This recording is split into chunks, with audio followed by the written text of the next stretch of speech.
want an Indian Prime Minister. It's time.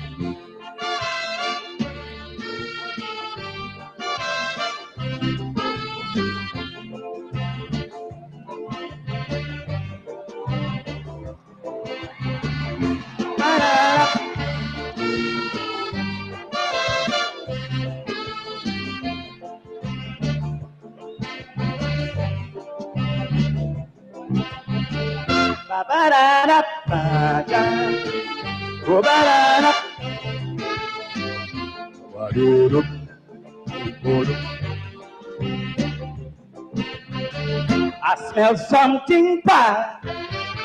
It's smelling racial.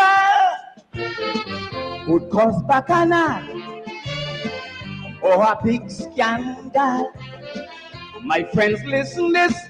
It's not foolishness. I'm not in a bliss, but it's our interest. I could never forget Sudhi Rambachan. Which racialism on the TV station. A big man who wants to represent this nation. And like if the television is the stage, Sham went up there and get in a rage. I couldn't believe it for true. Sham Mohammed preach racialism too. But we all were born here, and what we want is to live in peace. Straight talking here. Brother, we don't have to live like beasts. So who want power? Why not go up Haiti and fight? They won't be like me to come here and wind down the show tonight. So Sham, it shows plain you're a racial man, and we won't tolerate that in this land. Whether it's Negro or East Indian, what we want is racial integration. We don't want it. Pick your pan in peace. We don't want it. Let this racism cease. Chinese man, African or Syrian, where we want is peace and love in the land. We don't want it. If you want to fight, we don't want it. Catch me, we playing tonight. Tell them you change your name to Shamit, and you want a chartered flight to Kuwait. We don't want it. I tell them you're playing. We don't want it. Wake up and protishness again. The people done fought and fought already, so stop your racialism in the country. We don't want it. We don't want it.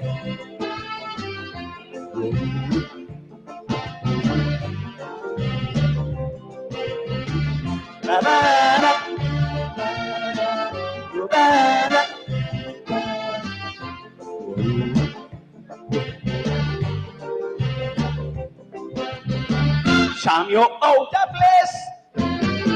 To be talking race, it wasn't bad taste. A statement's disgrace. Sham boy, this country is for all of we.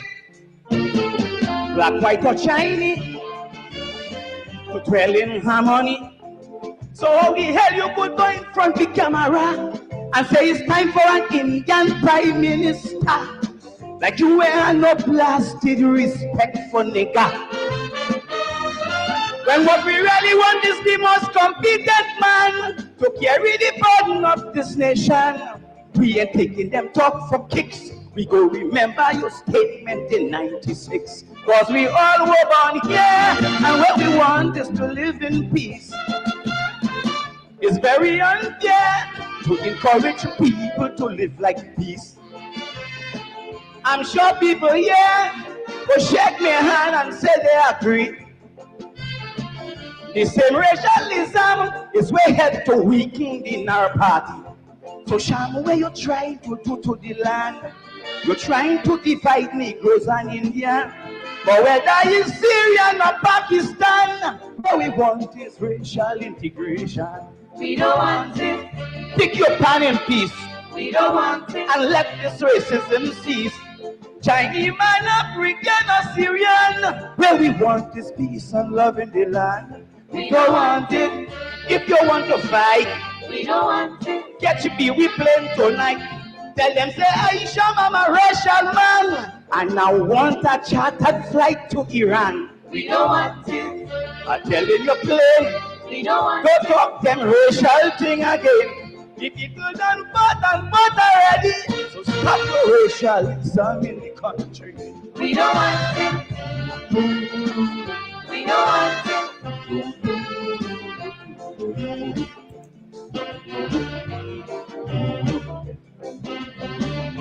Banana. Banana.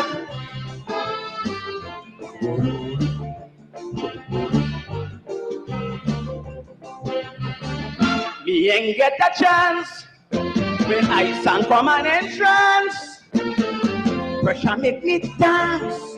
They almost put ants in me pants. Names like Conan Dilemma, the Mahasaba, the Guardian newspaper, and Dr. Krusha. I sang about the corrupted bacchanal. They come down hard on me and say I'm racial. But up to now, nobody write one thing about Shamatal. They try their best was to chastise me, but I'm protected by the Almighty. Sham should shave or wear a disguise or go back on the TV and apologize. Cause we all were born here, and what we want is to live in peace. It's very unfair to encourage people to live like beasts. I just go St. James, buy and eat me roti with ease. And I just see them Indians eating kalaloo, pela, and pigeon peas. So Sham, if you believe in the Almighty, support the man who they pick to run the country. Them racial thoughts you have to abort. Give the Prime Minister your full support. We don't want it. Pick your pan in peace. We don't want it. Let this racism cease. Chinese man, African, or Syrian, where we want is peace and love in the land. We don't want it. If you want to fight, We don't want it. catch me, we playing tonight. Tell them say I shall arrange like hell, and I want a booming flight to Israel. We don't want it. I'm telling you play. We don't want Don't talk them Britishness again. The people done fought and fought already. So stop your racialism in the country. it. We don't want it. We don't want it.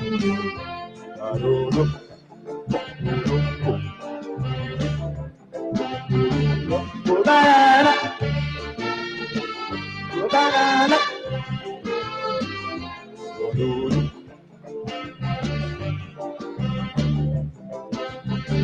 To differentiate, Sham, you pushing hate.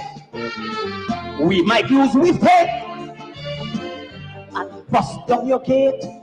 Or as a handsome man, I could change your plan, love up your woman, and regularize the land. And before you realize what's happening, is that a midget Togla cockroach they have voting. And that might put an end to the blinking thing. Tomorrow you're going to see every creed and class jumping up as one play in the mass. We just post about equality, so stop your racialism now entirely. Cause we all were born here, and what we want is to live in peace. It's very unfair to encourage people to live like this. I just go see just in who say I'm back with me pal Sam Lal. And I just see the Indians making big bacchanal for the carnival. So Sham, if you believe in the Almighty, support the man who they pick to run this country. I like how you lick up Elmos and eat. Put him where you cocksure, he can't win his seat. We don't want it. Pick your pan in peace. We don't want it. And let this racism cease. Chinese man, African, or Syrian, where we want is peace and love in the land. We don't want it. If you want to fight, We don't want it. catch me, we playing tonight. Tell them say I shall am a racial man, and I won't go and fight with the Ku Klux Klan. We don't want it. I'm telling you plain. We don't want Don't talk them Britishness again. The people done fought and fought already. Stop your racialism in the country. Thank you.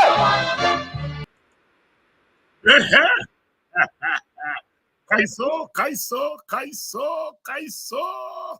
We don't want it. We don't want it. If you want your racism, catch a plane and go to Israel or Syria or somewhere and fight there.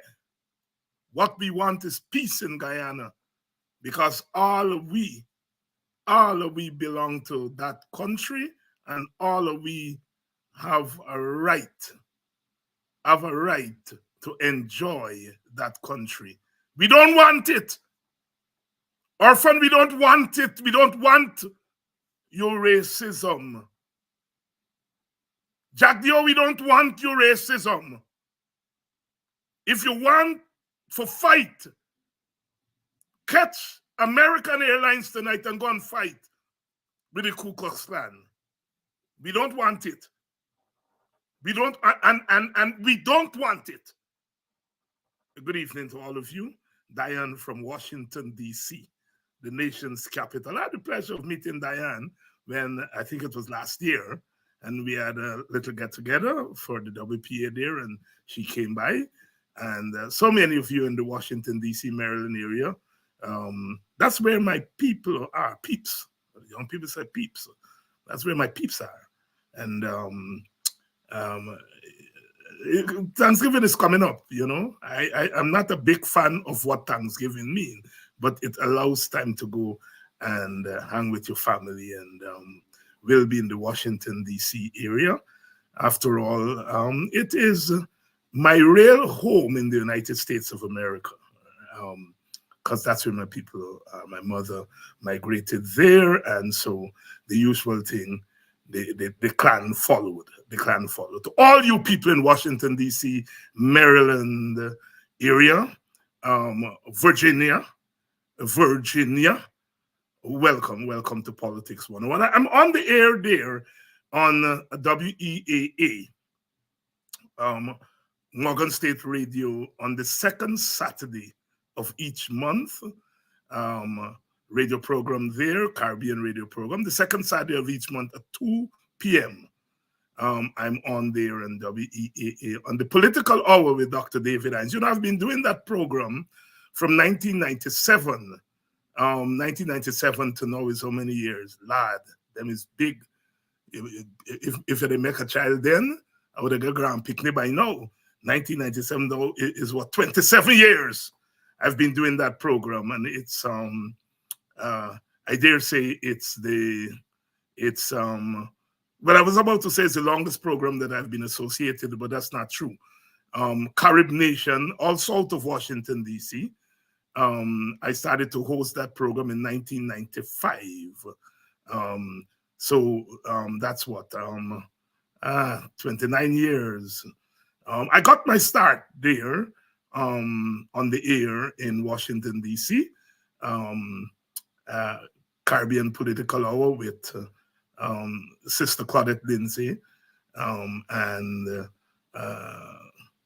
Carib Nation. I don't get to do Carib Nation. I think when I go there in a couple of weeks, I will try to record a couple of programs. Every now and again, I do a program or two for them. But welcome to all of you who are joining us from Washington, D.C. All of you are joining us from the Washington, D.C. metropolitan area, because you all don't live in Washington, D.C. That's where Guyana, Maryland, Guyana, Virginia. All right? That's what I think I lived in Washington, D.C. proper, maybe for 2 years. And then we moved to Maryland, really Silver Spring. Silver Spring is my hunting ground. But when you want to party, you have to go into Washington, D.C.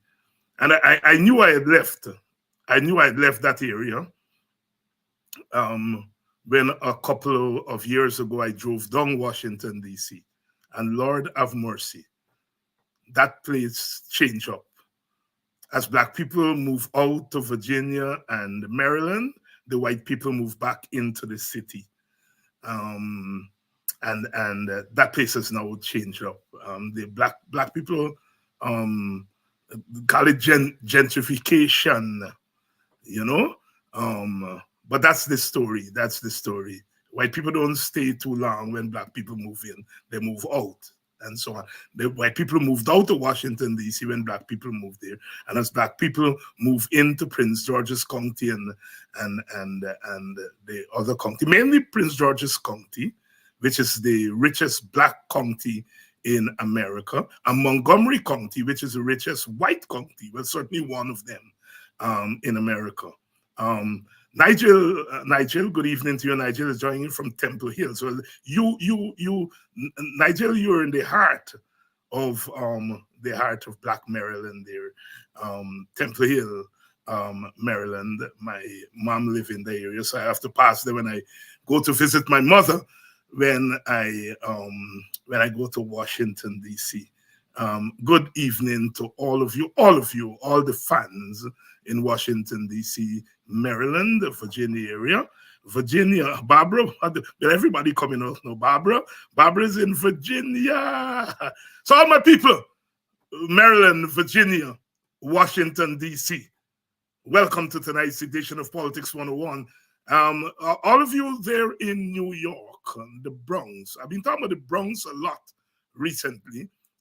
My students are always tickled because when I teach hip hop, I usually ask them if they can imagine hip hop coming out of the white community, and they all laugh. Hip hop, of course, started in the Bronx, and of course, hip hop is that's the little sister.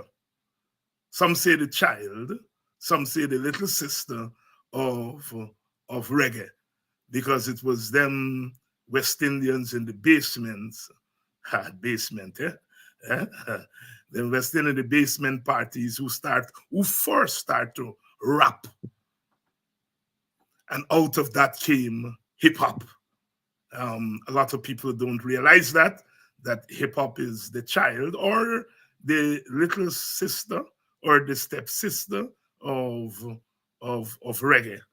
Just as reggae itself is really a fusion of calypso, mento, the folk music of Jamaica, calypso, the mother music of the English-speaking Caribbean, and rhythm and blues with a little jazz from New Orleans, and rhythm and blues. And that's what the reggae story is about. Reggae is a Caribbean music, but it's a world music coming out of the Caribbean. If you listen to reggae, of course, uses standard English. My students can hear something in reggae. When we do calypso is quintessentially Caribbean. The language is Caribbean, the idioms, everything about it is Caribbean. And so you have to understand the Caribbean to understand calypso. Although calypso became very popular in the United States in the 1930s and 40s, the Andrews Sisters, rum and Coca-Cola, big, until Harry Belafonte made calypso big in America. Best-selling album, Deo, and it's still one of the best-selling albums ever. Harry Belafonte singing calypso, and believe it or not, Nat King Cole sang calypso at one point. There's a duet, Mama Luca Boo Boo Day, Lord Melody, Nat King Cole and Harry Belafonte did a duet of Mama Luca Boobily. So you imagine Nat King Cole singing calypso. It was very popular. It was very popular in America in the 30s and the 40s and the 50s. What's his name? Reverend Farrakhan. Reverend Farrakhan full-time job as a young man living in Boston. He was a calypso singer. He sang calypsos in the clubs in Boston.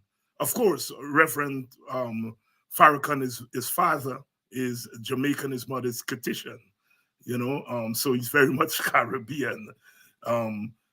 So our music, the Caribbean music, the mother music, and then mento, the folk music, the merging of calypso and mento and rhythm and blues and jazz is that new song called Reggae, Reggae, Reggae, Reggae, which started out the ska. Let's do the ska. And then it simmered down, to rock steady.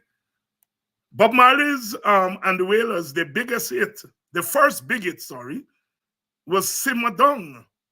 It was a rude boy time. And they were saying to the young men, simmer down, simmer down, simmer down. Big, big, big, big, big, big, big tune in 1962 or 63, I think it was. Simmer down, simmer down, simmer down. So our music, we started out tonight with Crow Crow, Weston Rollins, the midget, the bad man of Calypso. Bad man of Calypso. Sham, Jack Dio, if all you want all your racialism, catch Pee-wee plane and go to Kuwait tonight. We don't want it. We don't want it. What we want is racial integration. Of course, racial integration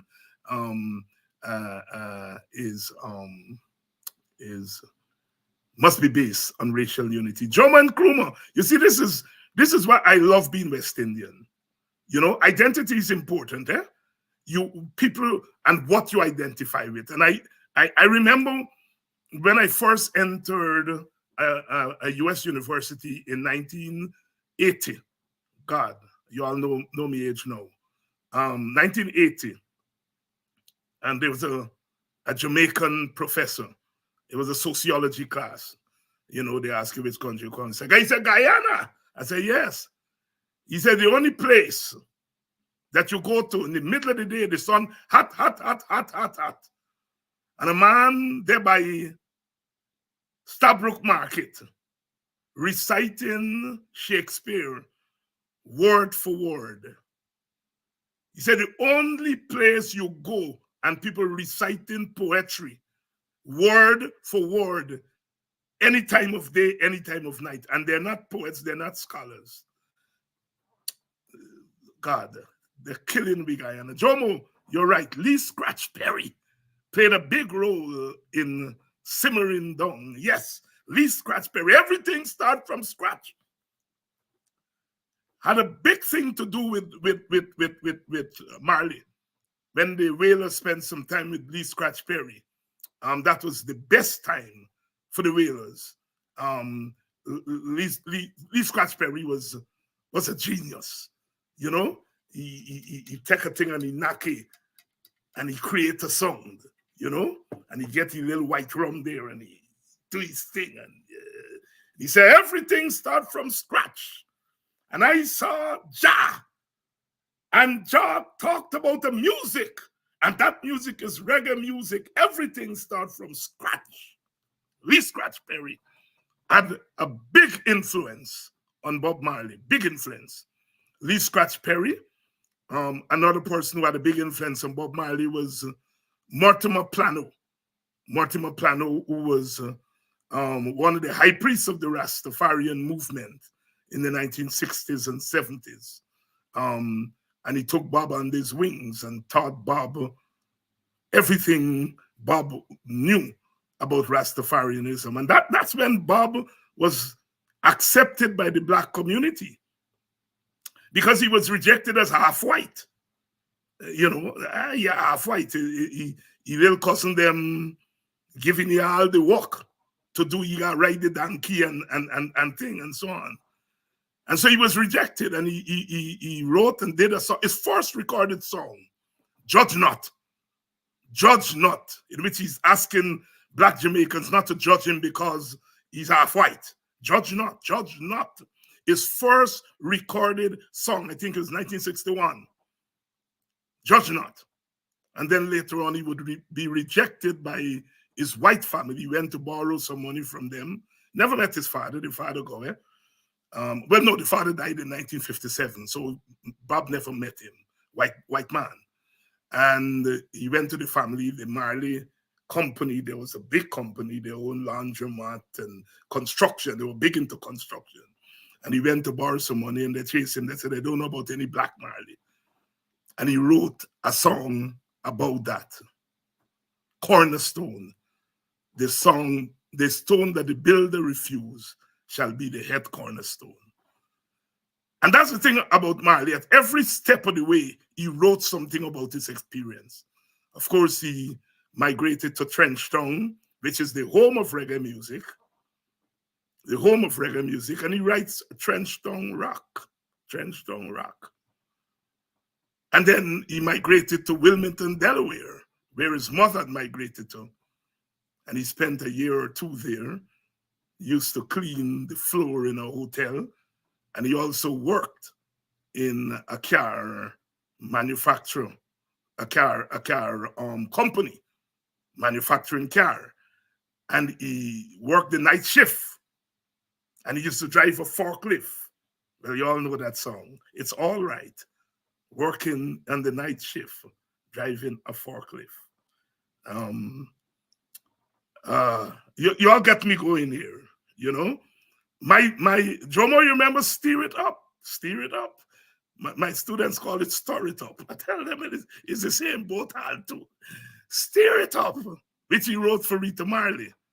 Because, you know, he married Rita and he was a thing, and his Steer It Up was written for Rita. My students, they call it Stir It Up. I said, "Let's Steer It Up." They said, "No, Dr. Hines, it's Stir It Up." I said, all right. Okay, good evening to all of you. All of you, welcome to Politics 101 tonight. Western Rollins, we don't want no racialism. We don't want it. But it's all over the place. In America, they're talking now about Puerto Rico. Puerto Rico now graduate from shithole to garbage.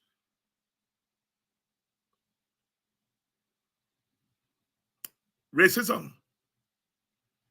I am not saying that comedian and Donald Trump, I do not know if they don't like Black people and they don't like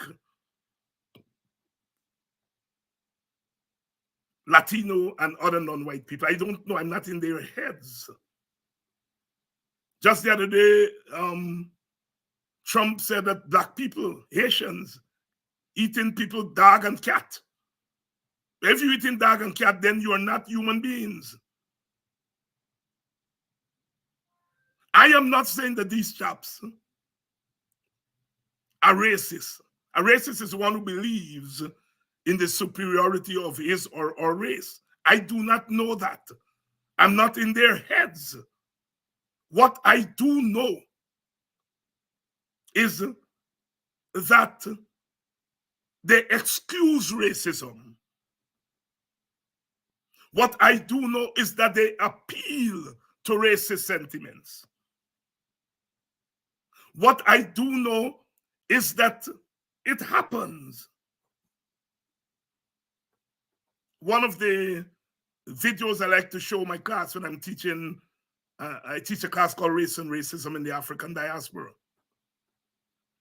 And one of the things I like to show is this experiment that they did. A bunch of white women. And they all said they're not racist. They get Black boyfriends, they get Black family, friends, and all story. And they said, all right, they send them on the road. And on the road, there were two boys. A Black boy dressed with a three-piece suit, dressed to death, as we would say in the Caribbean, standing at the corner. And a white boy dressed like a homeless. And they put them at the side of the road, the white boy first and the Black boy after.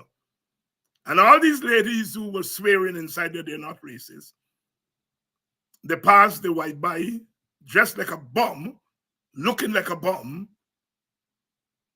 and they tell him good morning. And when they go to pass the Black boy with a three-piece suit, if you see the boy, all of them had the purse on the right-hand side of their shoulder. As they pass without All of them without fail moved their posts from this side to the next side. And they went back into the building, and the people doing the experiment asked them, "Are you racist?" No, never. They said, "Did you see two bikes on the road?" Yes. "Do you realize you passed the white bike looking stink and you tell you good morning?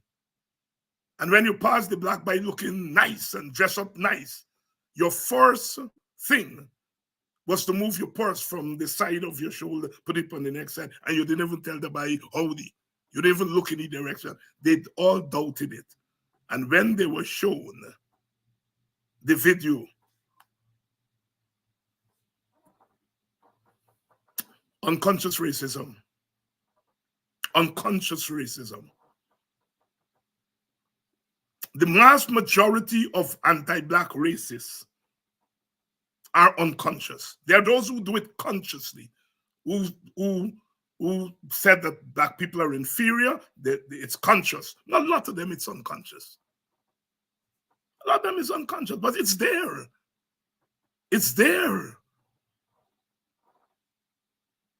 Racism is institutionalized in our culture. It's not biological. It's institutionalized in our culture. When my friends in Guyana tell Indian people that the coalition knocked them off and closed down the estate, and they must run from the coalition, but the same people who telling Indian people that are watching black people get killed, get discriminated, spit in their face, kneel on their chest, broke down their house, kill their little picnic for next sacrifice. And they're watching those same people and tell them, go vote for the government that is presided over that. It is called a different value system. There's a different value system for Indians, and there's a different value system for Africans. And my friends do it. Somebody like Ravi Dev does it. I do not for one moment think Ravi Dev is consciously racial. Some of you already disagree with me. But yet the man engages in the worst form of racism. I don't know whether he's racist because I'm not in his head. But the man tell Indian, run like a curry from the coalition because they knock off 7,000 of your people. Knock off 7,000 of your people. Run like a curry. But he's telling black people, you see them who are spitting at your face, them who are laid down at your house, them who don't want to forgive all your teacher money, run and embrace them. Different value system for the two races. That is the institutionalized racism that we are talking about. And what they do is that they then turn around and call you Usain, stop them. Stop them. They turn around and call you racist because it's cheap.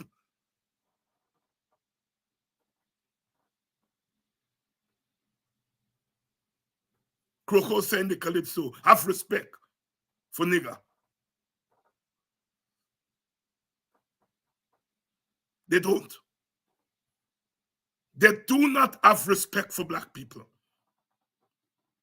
Instead of giving black teachers and all teachers, instead of giving them better salary, they take the money from them, what they should give them for their salary, what they should give public servants for their salary.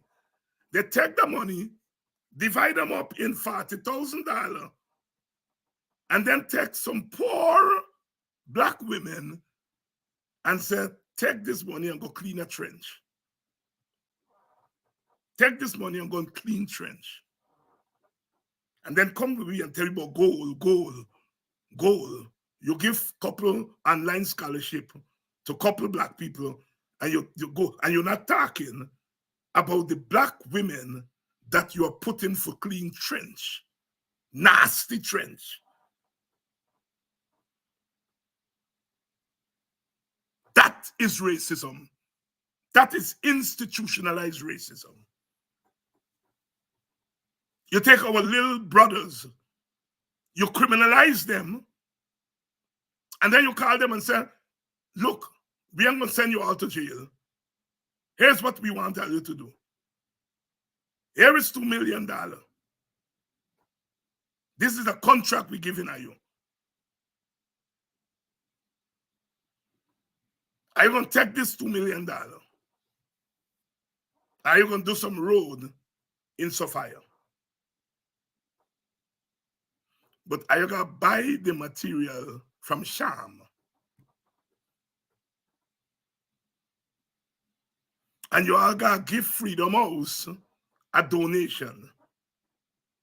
And when the little black buy the done, they get a $200,000 carry home to the picnic and the woman. And the woman. When they done give the donation to Freedom House, when they done buy the material from Sham, when they done pay the workers, they left it shit in their hand.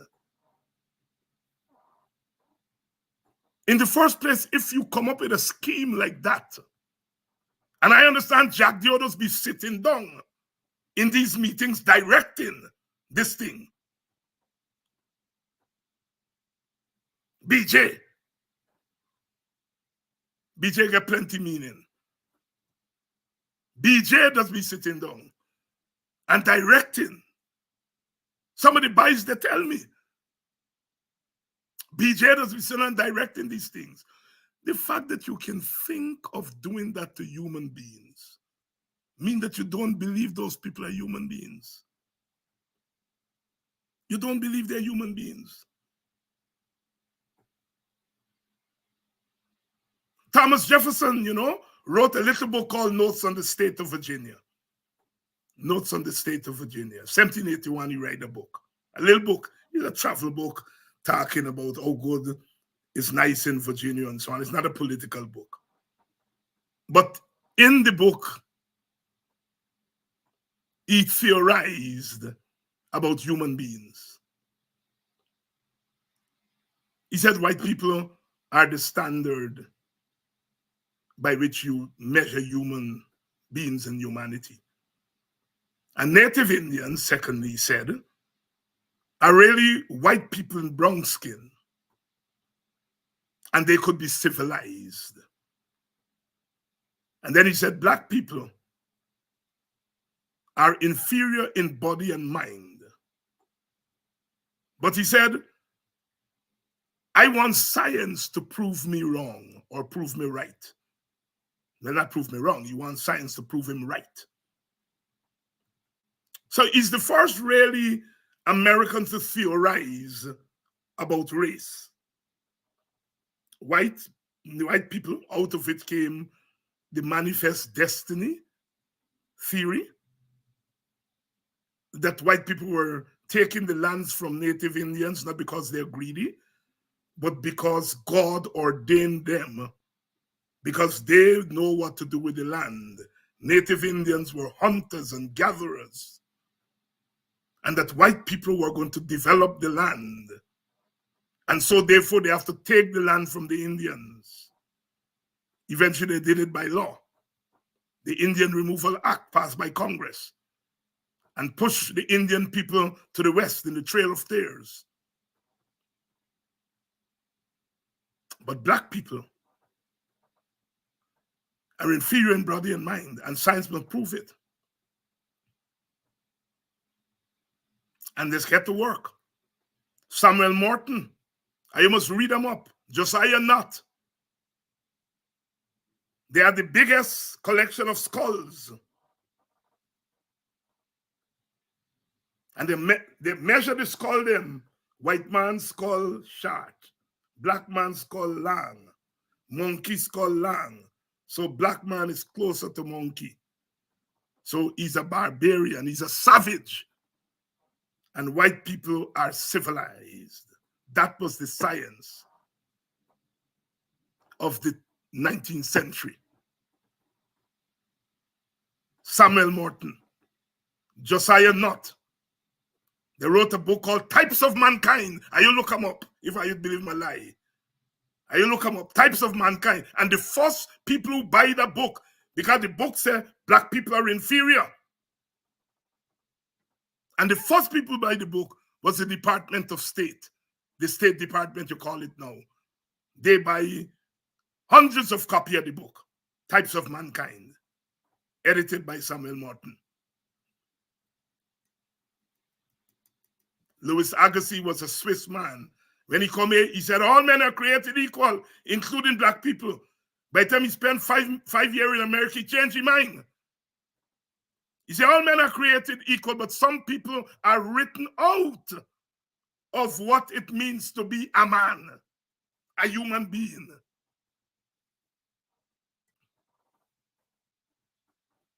That is the legacy that we are living in today.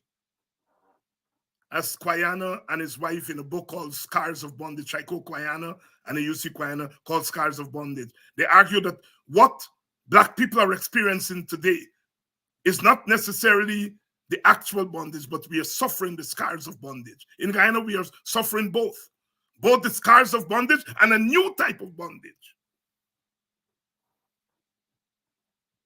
Racism is real. That boy could have given a joke about anything, but he chose to give a joke saying Latinos are garbage, Puerto Rico is garbage. Donald Trump could have picked on anybody, but he picked on Asians. Although America must thank the Haitian people for part of his expansionism, because after the Haitians in 1804 triumphed and beat the French had to beat a hasty departure, and in leaving, they sell the North American holdings to America in what is known as the Louisiana Purchase. Thomas Jefferson was the president, 1804. And America was able to expand as a result of the Louisiana Purchase, because the French, Napoleon, they were beaten by the Haitians. And today Trump said Asian people are eat dog and cat. It's not, these things are not accident.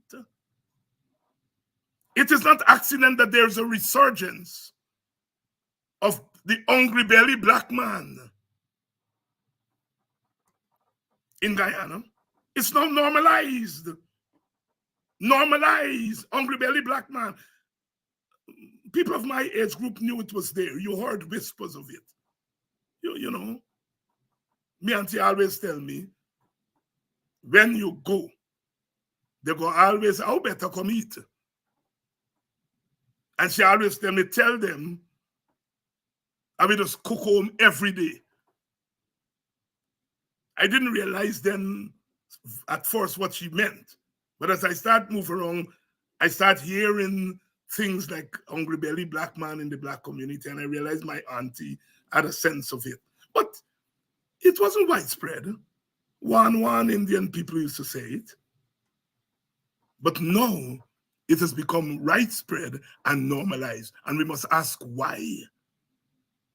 And the why is that under the PPP, racial triumphalism has been given license. That is, you could spit in a black woman's face and get off. You could call black people all kind of names and get off. Am I saying here that black people don't call Indian people racial names, racist names? Yes, I have heard that growing up in black community. I've heard those whispers too. So I am not saying that among Africans, they don't call name, but we, those of us in leadership, We do not encourage it, and we do not normalize it. If any black person on this day attack but hungry belly or whatever derogatory about Indians, I throw you off my show. And so our people do not engage in that in a way that the PPP is encouraging our Indian brothers and sisters to do it. The thing about things like racism is you're never going to get rid of it because racism is tied to privilege. Capitalism, as we know it today, arose out of the trafficking of African bodies in the Atlantic slave trade and slavery. Eric Williams' Capitalism and Slavery showed that the British, it is the money that British people made from slavery in the Caribbean that gave them the capital to invest in other industries during the Industrial Revolution. Capitalism and Slavery by Dr. Eric Williams. So capitalism itself arose out, it is grounded in African dehumanization.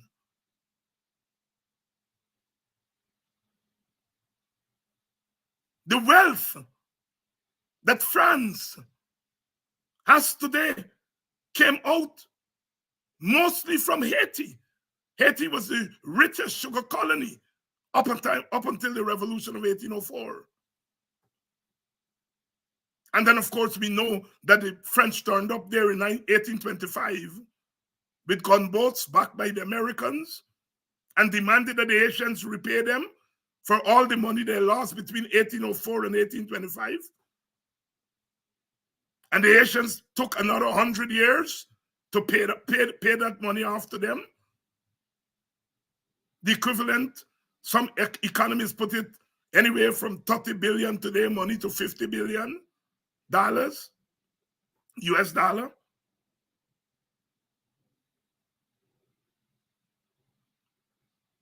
So racism as privilege and benefits. And so that is why when people ask, are we going to get rid of racism? No, if you're getting rid of race and racism, you got to get rid of the privileges. And human beings do not give up privileges. In Guyana, there are people who are enjoying privilege as a result of the institutional racism practiced by the government.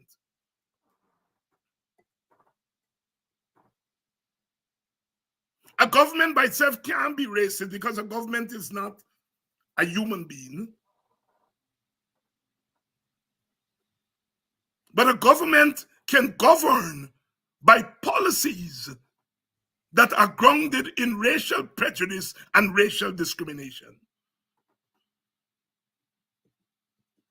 If you give teachers 10% and the teachers are black, and you give sugar workers 50% and the sugar workers are Indian, that's racial discrimination. And then you ask, why do you do that? Mr. Jagdio, why do you engage in that racial discrimination? And Jagdio gives you an answer. He says, the teachers do not contribute to development. Sugar workers contribute to development. In other words, he's saying that teachers and public servants are incidental to the development of Guyana, and that Indians are essential to the development of Guyana. That's the institutionalized racism. When they ask white people in the period of plantation slavery, why these dark-skinned people are made slaves? Why not the white-skinned people? And the church said, those white-skinned people have souls, and those dark-skinned people have no souls. If you don't have a soul, you're not a human being. And they went into the Bible and they pull out the story of Ham and Shem. One see daddy naked, the daddy cuss him and banish him. African come from the one. Me think he been a Ham. And Shem was the good one. White people come from Shem. Sisters and brothers, I want you all to know this because sometimes we get tied up. A man call me a nigger, that's the business. I might call you back a derogatory name if you catch me in a bad mood. That is called racial prejudice. And prejudice is very human. Some of y'all don't like short men. Some of y'all don't like fat men. Some of y'all men don't like dark-skinned women. You all like red bone. We all have prejudice. A lot of men don't like pink. Pink too girly. We all have prejudices as human beings. The prejudice itself is not racism. It is prejudice plus power. That when you have the power to decide if you in your head, as Mr. Jagdio believes, that public servants and teachers are not essential, they're incidental to development. And that Indian workers, sugar workers, and Indian business people are the essence of development. That's a prejudice. That's no economic theory. That's prejudice. But Jagdio has the power to decide that the black worker who's incidental gets shit, 10%. And the Indian worker who's essential get 50% and $250,000 and so on and so on. He now has the power to implement this prejudice. That is racism. I ain't telling you, don't, when I call you nigger, don't flare up. Flare up. But that's only half the story. It is when you have the power. Jagdio has the power under the Cybercrime Act to pull in all them Indian wayward boy and girl who calling black man hungry belly. He doesn't do it. But as Rickford Burke and Ogunse and Ben Sharp and so on open them out, they go to the gates of heaven to get them. Not hell. Them by them going to hell, them by going to heaven. They write this body, write that body. They writing nobody for say, look, this Indian by a call, black man, hungry belly, you say you go poison them, and so on. Then I write the State Department for them. They have the power. And it's power plus prejudice. That is the racism. So now I watch all those black-skinned people. Thank God it's not plenty of them. Who are run and talk about development. I said, look at these asses. Some of them know, some of them don't know. But you're going and hugging up people who are institutionalizing racism against your people. And that's why I have no respect for them. I don't care which party you're joining. Who want to join PPP, that is a business. Who join PNC, AFC, WPA, that is your business, that is your personal right. That's your individual right. But if you are intentionally going and join a party to get some personal benefits from a party that presides over a government that is trampling on your mama and your sissy and you pick me and your daddy, you have no right to be in our midst anymore. I'm clear about that. I'm clear about that.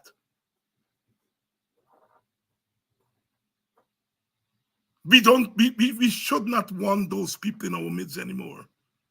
I'm not talking about them little boy and little girl who hungry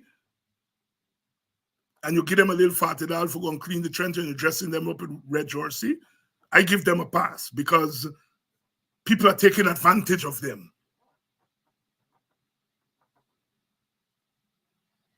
But them who going for hustle, no pass. No pass. Institutionalized racism. And we have to know it. When last year a police kneeled down on the chest of an Indian woman, as bad as policemen are, they know not to do that. They know that they will be punished if they do that. But they know if they kneel down on the chest of a black woman, they will get promotion for doing that.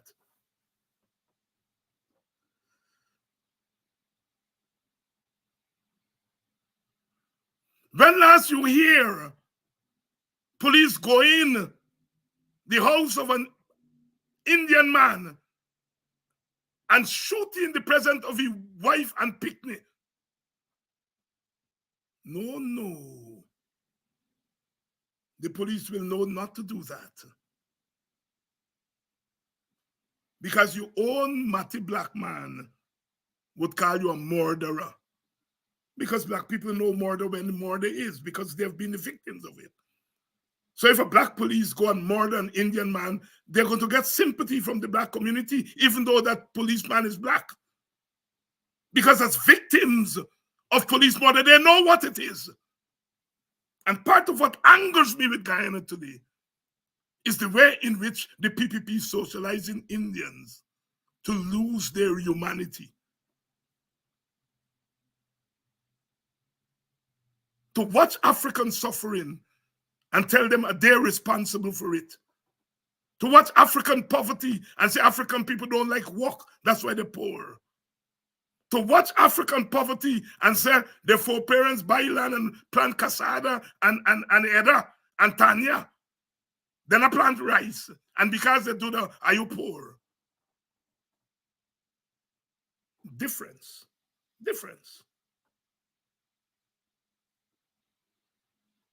Indian people came. They didn't have to go through the plantation system. And so they came, they worked in miserable conditions, but they were given a hand up land. They buy cheap.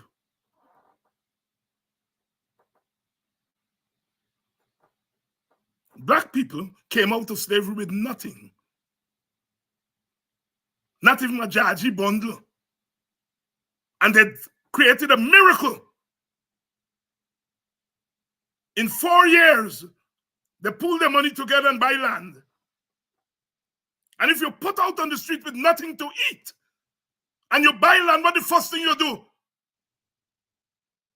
Use the land. Use the land to feed yourself. And when people like Ravi Dev talk about black man, a live to eat, walk to eat, and some crazy thing you say.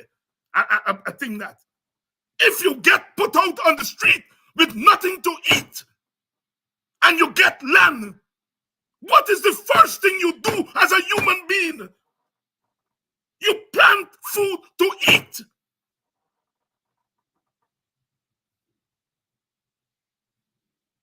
But if you have to eat, you already have to eat and you get land. What are you going to do with the land?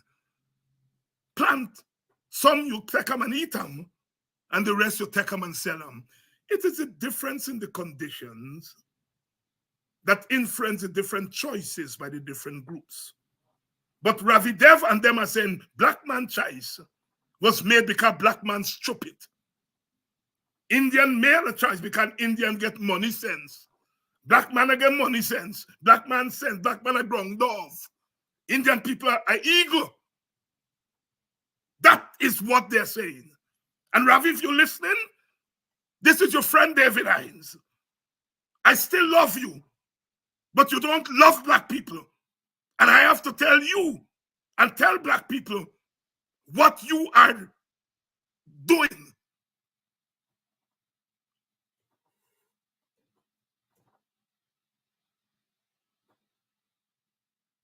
I still love you as a brother, because at one time, when the PPP go in front of your house and lick you down and insult your family, you come on we side.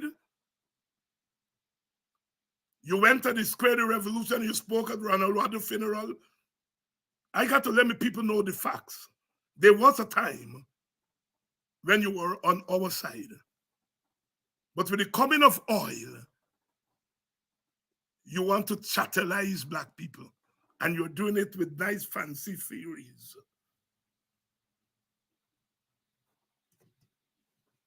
Difference. Black man come out from the plantation, black woman come out from the plantation, and they got nothing to eat. They take the money, they buy land, and the first thing they do, they start planting food for eat, for nyam.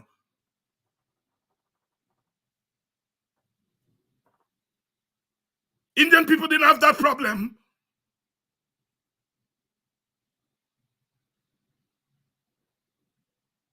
And so Indian people made different choices. Difference is normal. But what Dev and them are doing is that they're giving meaning to difference. They take the choice that African people made, and what they do is that they give that the meaning of inferiority. Are we brain small? Are we not think wide? Mr. Hyde tell him, Mr. Hyde, a man dead and gone. You quote Mr. Hyde tell him, black man a jump fence Friday night for go party rather than walk. Well, I know a lot of Indian people that jump fence or go on party. They're doing it right now. But you give negative meaning to black man jumping fence or go on party. Partying is human. It's human to have fun. But when black man have fun, or you stigmatize it and say black man lazy, all black man want to do his party. Then Indian people partying, you all there quietly say them imitate black man. Them little young people that sag their trousers. Me not like them. Me not like it. But black people do it, and it's a part of the rebellion. They're sagging. And now them little white buy a sag more than black buy. Them little Chinese buy a sag. And in the white community, the white boys that sag, they call them wiggers, white niggers. They're still white.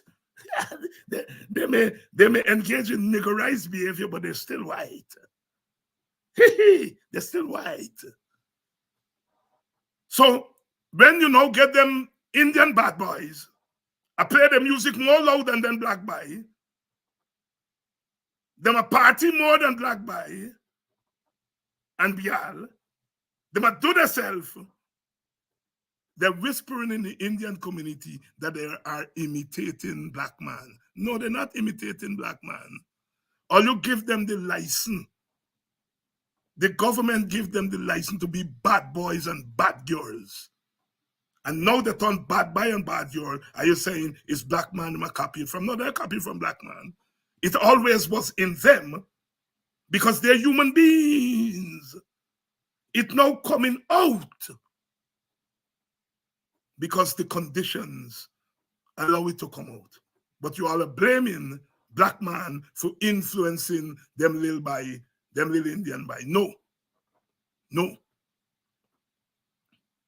Because having told them that partying is a black thing, now when Indian boys and girls are now partying more than black people,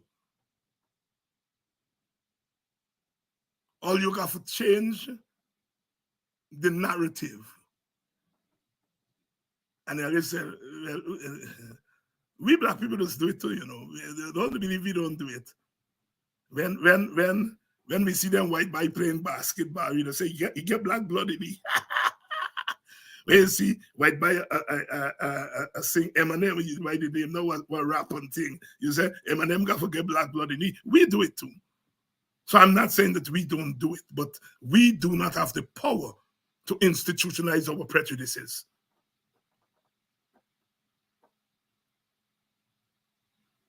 Them Indian bad boy. Now they're talking about Lenora. How they nice. How them a get on bad. How them a this. How them a that. Well, they always used to get on bad and keep nice in Indian community. Me born and grow boxing.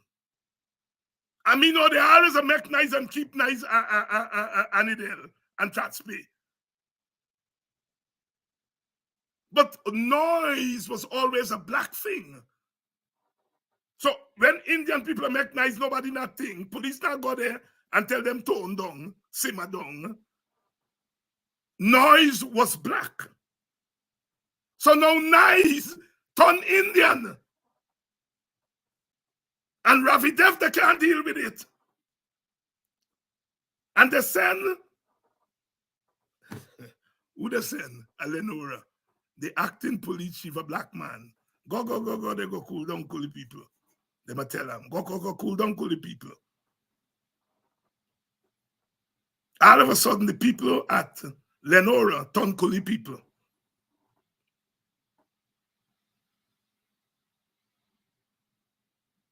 Because they mechanize, and it's embarrassing. So they're no longer Indians according to the PPP. They're Kuli people now. And of course, they might dance to Kulibai, and so on. And they send a black man for going to tone them down. Noise has suddenly become Indian.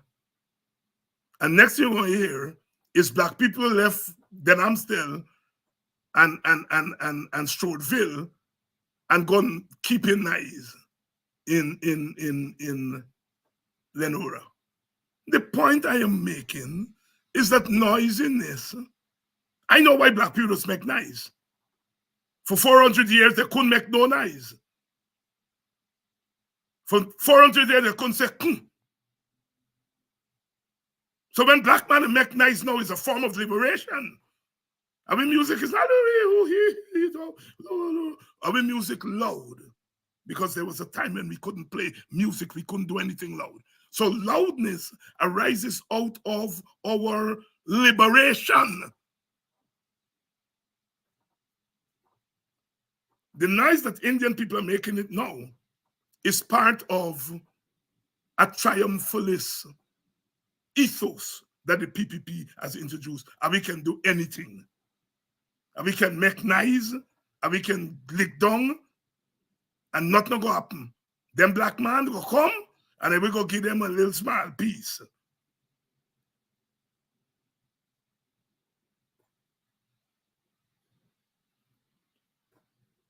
We're talking it black tonight. Because I want you all to understand what is racism. Yeah, Ravi did an ocean view around the area that he live. So you think boxing could have done in the news like Lenora? He'd write 50 articles about what Mr. Hyde tell him, that black man like make nice. But now Indian people making nice, they can't sleep in Lenora. And they're up in arms. They're up in arms. They're up in arms. Sisters and brothers, this kind of information is very important. It is very important for us to understand what we are in the face of. We're in the face of treachery. We're in the face of dishonesty. Dishonesty. the robbing thieving election. They don't want to get rid of the things them that encouraging robbing and thieving election, but they're accusing other people of robbing and thieving. They are robbing and thieving because they don't want to get rid of the things that robbing and thieving. Attorney General said today, Nandal, Multiprepre, Multiprepre said Guyana is not ready for biometrics and electronic voting because if blackout happen, he go broke down the system. He laugh till me pee me skin. Me belly at me or me laugh so till. First of all, they might admit that in the fastest growing economy, blackout can come anytime. That's the first thing. The second thing is the man looking for a reason why you must not make elections transparent.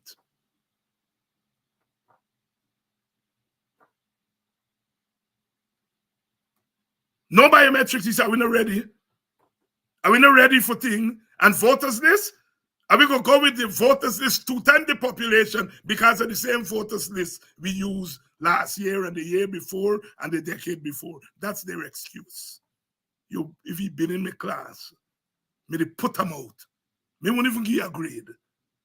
Because F grade is too high for such nonsense. Now put you out of my class. But one of the things is what they forget. This time na long time, this time na long time, this na day before time.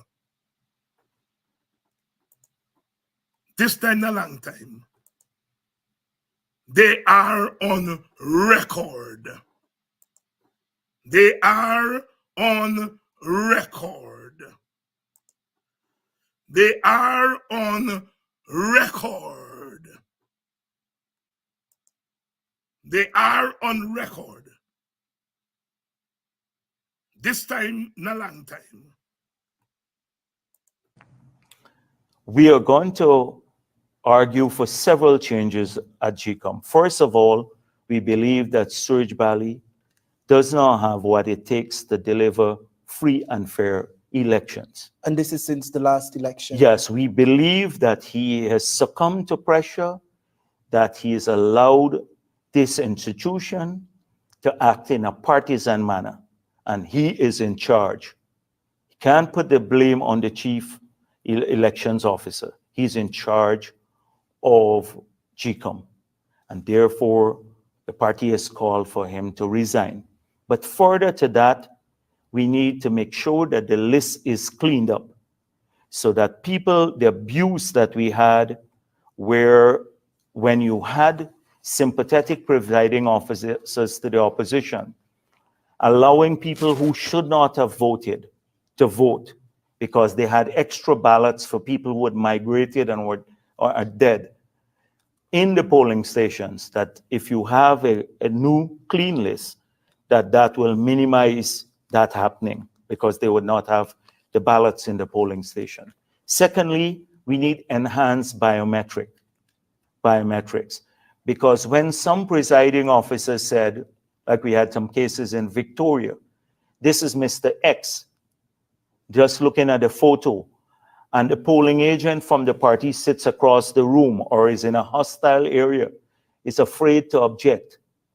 They allowed a number of people to vote who should not have voted. But if you have biometrics, enhanced biometrics outside of just a photo ID, it could minimize that happening. We are going to push for electronic voting. Now, you have a system where you can do both. You can vote in the machine, and then it gives you, when you finish voting with the machine with enhanced biometrics, it emits a small paper which shows a ballot, which shows how you voted, which you can then, like some systems have this method, which you can then put in the ballot box. So you have both systems.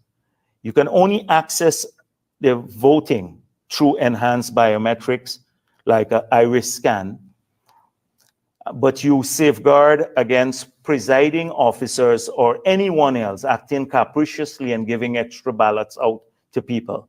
But it's a dual system. It's both electronic and manual. That is paper trail. Yes. So we're going to be pushing for that. We have to ensure a fair system of hiring in GCOM, a fair system of hiring people, and that people who are affiliated with political parties do not work in GCOM, who have been openly partisan. There's several other things that we are going to pursue. But are you here for yourself there? Are you here for yourself? Look, that's what me like. That's why I love doing what I'm doing. Mia give answer right away. She said battery and generator.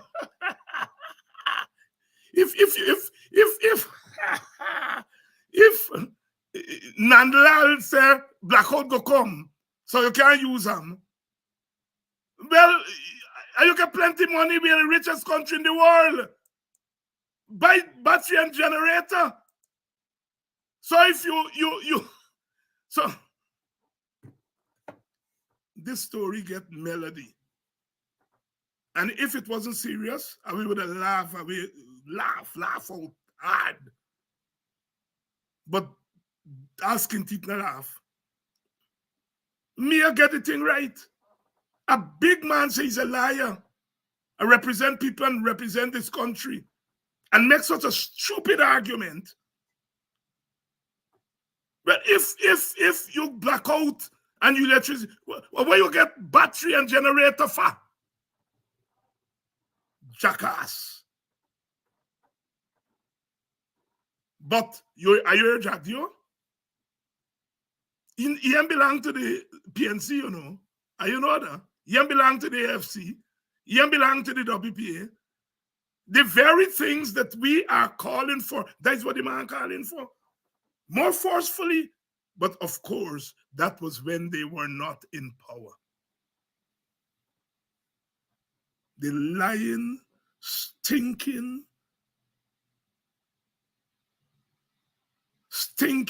lying people who are governing us. Look how the man make the argument for biometrics, make the argument for clean voters list, make the argument for electronic voting. And today, them people trying everything to prevent biometrics, electronic voting. The man know without biometrics what can happen. And as I always tell you, Ali, 2020 election, me going in at Manripo to drop off one of the polling agents.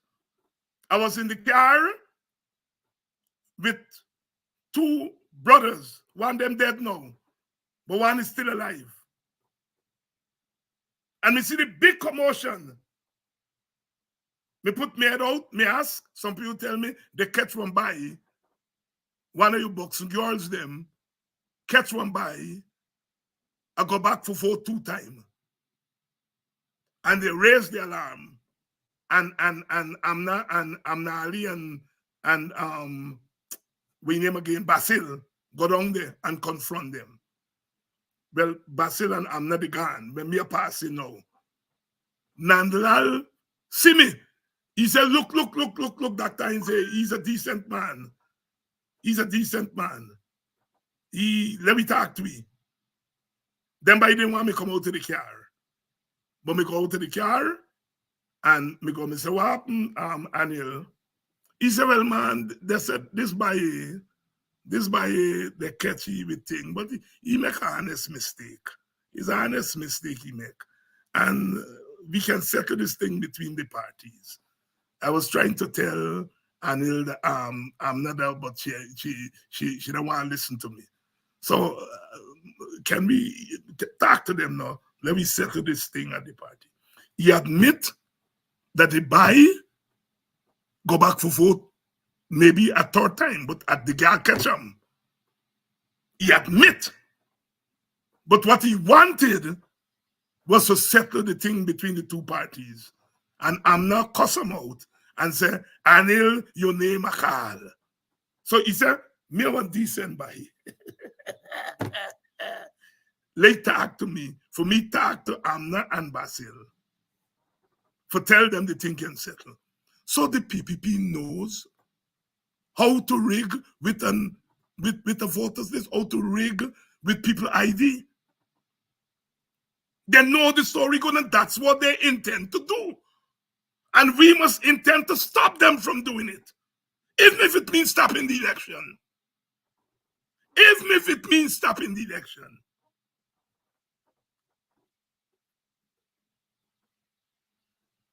Tomorrow night, we're going to talk more about this.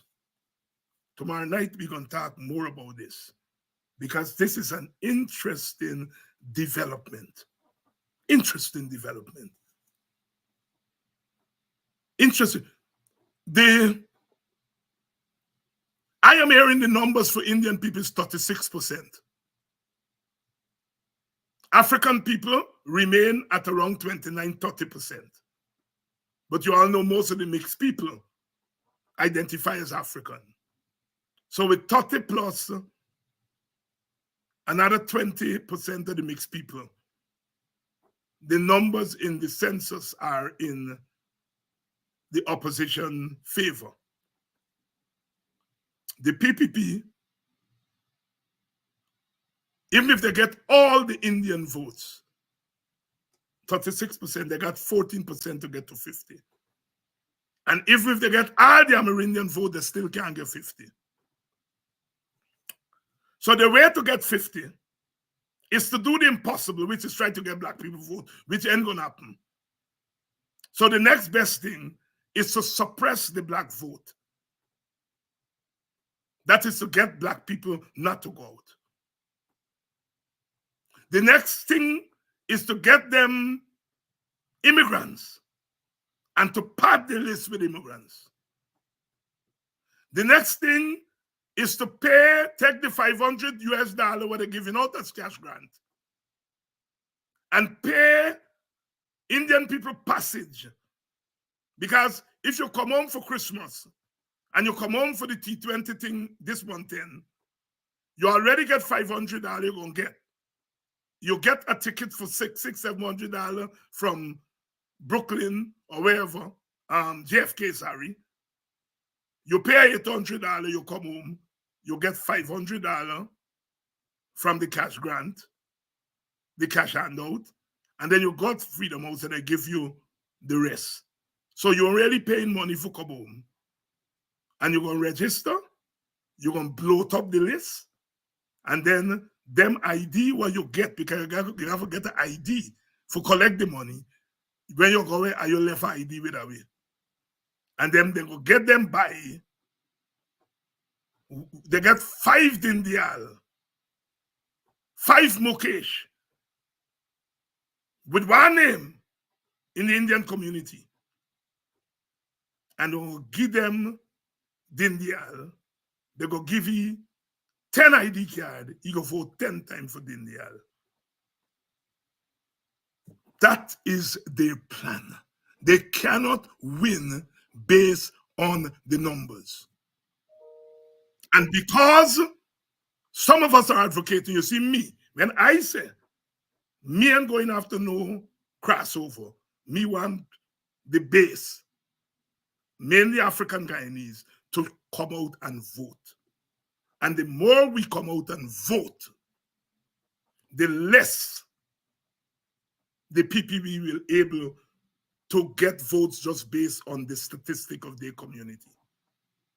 Because it's about turnout. And if we can turn out our base, if we can turn out our base, game on. That's why they lick me down, say, oh, me racist. Because me telling the opposition only for look on black vote. I know what I was saying. Me not stupid, me big, but me not stupid.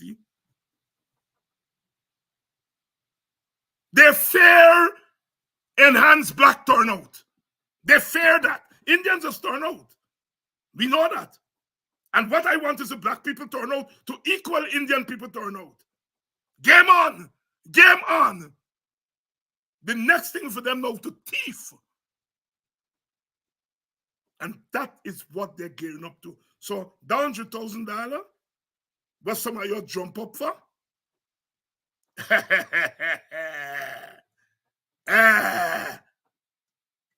There's more in the matter, not Martha. I never hear about Martha. Since I grew up, they say more matter. They're more a matter than the pestle. And they don't say pestle, they say pistol. They're more in the matter than the pistol. Give 100,000 to each voter.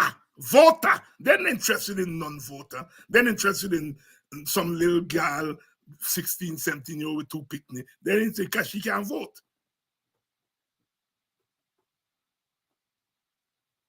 If they're interested in she, they would have said, if you turn 18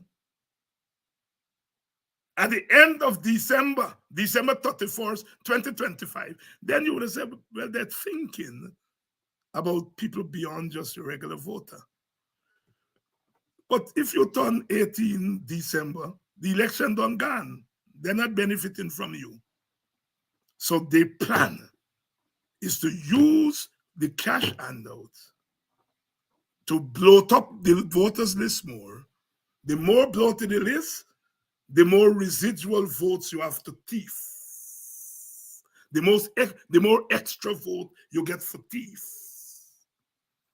The more people come home and apply for them ID and you give them the passage, because passage you give them, the more IDs they get for share out to the people to vote. Tomorrow night, and we go think, I'm going to bring a friend tomorrow, because me alone, not going to be with this story, too much, this story, too much. I'll try to get Vincent, because it's Vincent what make Mouta Preke. Them big shot people say Mouta Prepre. If you're not big shot, say Mouta Preke. Mouta Preke is Vincent he respond to. And talk his stupidness. Mia, God bless you. God bless you. You must come and it's people like you all I want. People like you all I want in this struggle, wherever you are there. Because you're sharp. Sharp. Me generation think we bright. We may know Shakespeare and we may know Martin Carter and all them things, but are you? Are you young people? Bright. Like more bright than them ball they get now. And more bright than them thing with them by get some light on the car. Bright. Are you more bright than that? Thank you, Chanel, for sending me this Jack Dio clip. Chanel sent me the thing. She said, Dr. Hines, I know you're going to want to use this thing. Chanel, thank you very much. And the rest of you all must send me things, man, that I can use on the program. Me and get secretary. Me and get assistant. Me and get researchers. Are you going to help me out? Do like Chanel. You all see things that we could use it, and you send them to me. Contact me. Help out. Are you help out with this program? Because me still get a day job. So I run from school for come and do the program sometime all day. Me know what's going on. And you send me thing. Chanel, thank you, my darling, for remembering Dr. Hines and send me the clip from Jack Deo. They don't say Jack Dio. We need to say Jack Dio. They must say Jack Deo. When you're in Rafi Devon, them a bow down Jack Deo. Thanks very much for yet another evening of Politics 101. You all are leaving here tonight racially literate. If you all know what racism was, you all know more tonight. If you all didn't know, you all know something tonight. So when you see racism and you know what it look like, and you know what you feel like, and you know what you smell like. All right? See you all tomorrow night for another edition of Politics 101.